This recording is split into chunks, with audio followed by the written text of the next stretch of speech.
Hi everybody, welcome to my channel on law and examination prep. I'm explaining key concepts on the constitutional law. So today in this video I'm going to discuss about Article 15. Article 15 is predominantly an article which talks about discrimination, which prohibits discrimination on certain grounds. So what are those grounds? Knowing this article is key to crack any examination. So I'm going to explain this article in this video. So before we jump into this video, please do subscribe to my channel, like this video, share it with your friends for whom this might be very helpful in clearing their examinations. Get strong.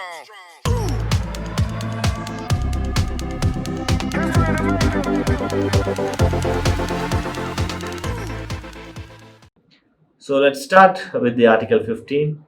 It's very important for any examinations to know the text of the bare text of the article, what is being written in the Constitution, because most of the questions are asked from that section. So I'm going to go through what is exactly the Constitution says on Article 15. Before we get to this kind of right comes under general of right to equality.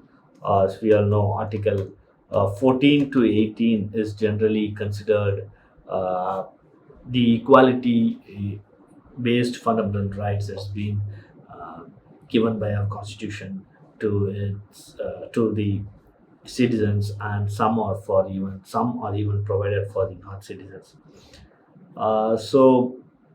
What exactly it does is it prohibits discrimination on the grounds of religion, race, caste, sex, and place of birth. So do take into account these important keywords: religion, race, caste, sex, and place of birth, because any examiner would like to test your knowledge on these grounds on which the discrimination has been prohibited by the Article 15. So let's straight away jump into the sections or clauses, as people call it. Article 15, Clause 1 says the state shall not discriminate against any citizens on the grounds only of religion, race, caste, sex, and place of birth. So it's clear that it has given the grounds. So, what are the key important keywords that you must know in this particular section? As against any citizens on the grounds only of. So when they say against any citizens, it means the prohibition is available only to the citizens of India, and this is not being made available to foreigners or non-citizens. And the other key part is on the grounds only of. So that means that a state shall not discriminate based only on these parameters, that is religion, race, caste, sex, and place of birth. When it comes to other forms, the state do have the option of positively discriminating for the benefits.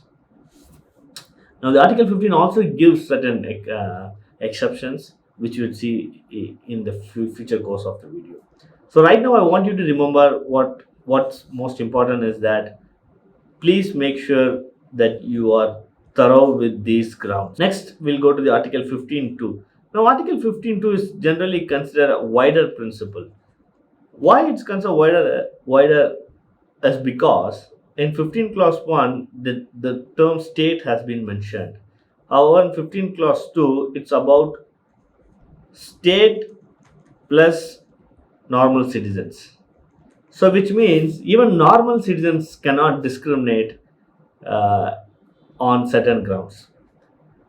So, this is a complete relic. This is a complete relic of our colonial history, or our history, where certain sections of the people, like scheduled caste, scheduled tribes, or certain lower caste, has been prohibited or were not allowed entry into certain public religious places, or trying to fetch water from wells. other public places. So this article comes on that backdrop and tries to protect or give rights to citizens, making sure that everyone is equal.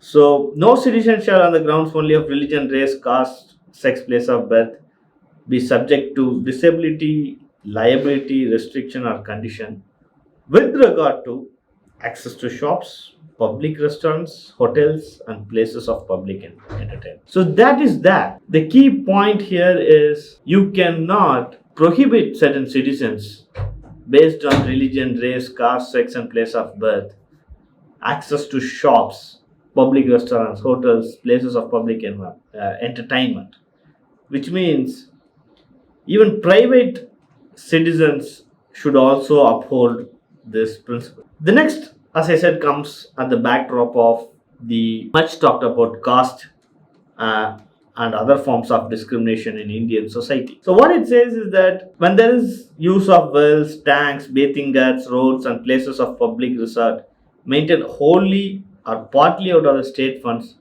or dedicated to the use of general public, then you cannot discriminate a particular person. So predominantly the article talks about private citizens and other people who might discriminate persons based on caste, sex, race, or religion. Now from 15 clause 3 we get to the exceptions. So now the article 15 has talked about non-discrimination based on race, caste, sex, and place of birth. In order to achieve the equality principle on Article 14, which says that equal protection of laws, there must be certain level of positive discrimination must be given by the states. So here, the Article 15.3 gives an exception for women and children. What this article says that when the state makes special provisions for the advancement of women and children, then that move or that efforts will not be considered as violative of Article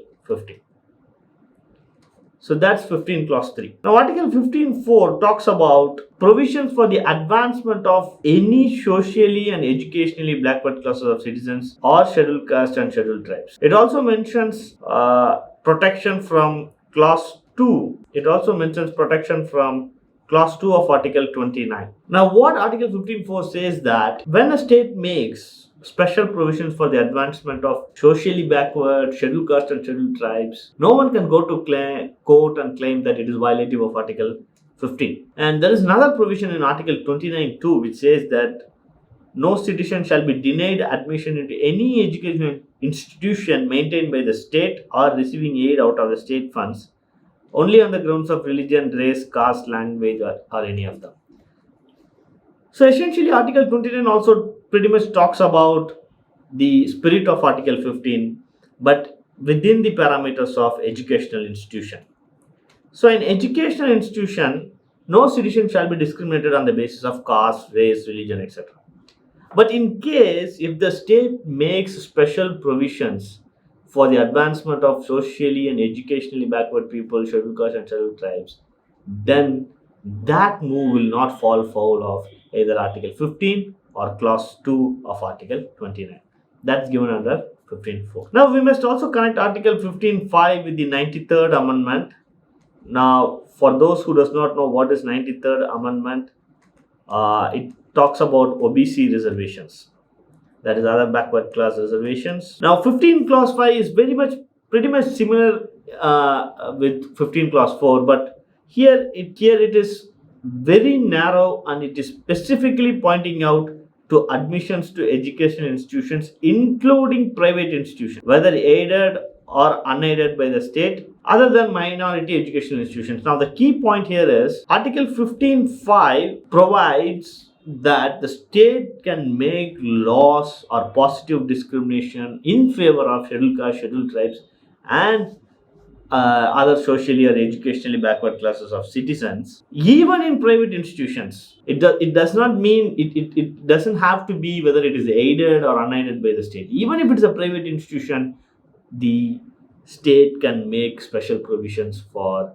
certain castes or socially educational citizens, especially scheduled caste and scheduled. The only exception to this is minority educational institutions referred to clause 1 of 30. So if educational institution, minority educational institution, then state cannot enter into the admission process of the minority education institution providing special reservations. So Article 31 here I have mentioned, this does not come with Article 15, but for people to know what exactly is Article 31 I have given here, which says that all minorities, whether based on religion or language, shall have the right to establish and administer educational institution of their choice. So only in this educational institution the state cannot make special provisions for the advancement of scheduled caste, scheduled tribes, and other other socially educational backward citizens. In all other cases, whether it is private, aided, unaided educational institutions, the state can make special provisions, special reservations for the advancement. So this essence is Article 15. I hope you have understood the keywords, important keywords. I always say take down the important keywords from the sections. That's where most of the questions will be asked. So reading bad text of the constitution makes a good strategy to score marks in the examination. So in the next video, I'll talk about Article 16, and till that time, do read constitution. And if you like this video, share it with your friends who's preparing for examinations, and don't forget to subscribe.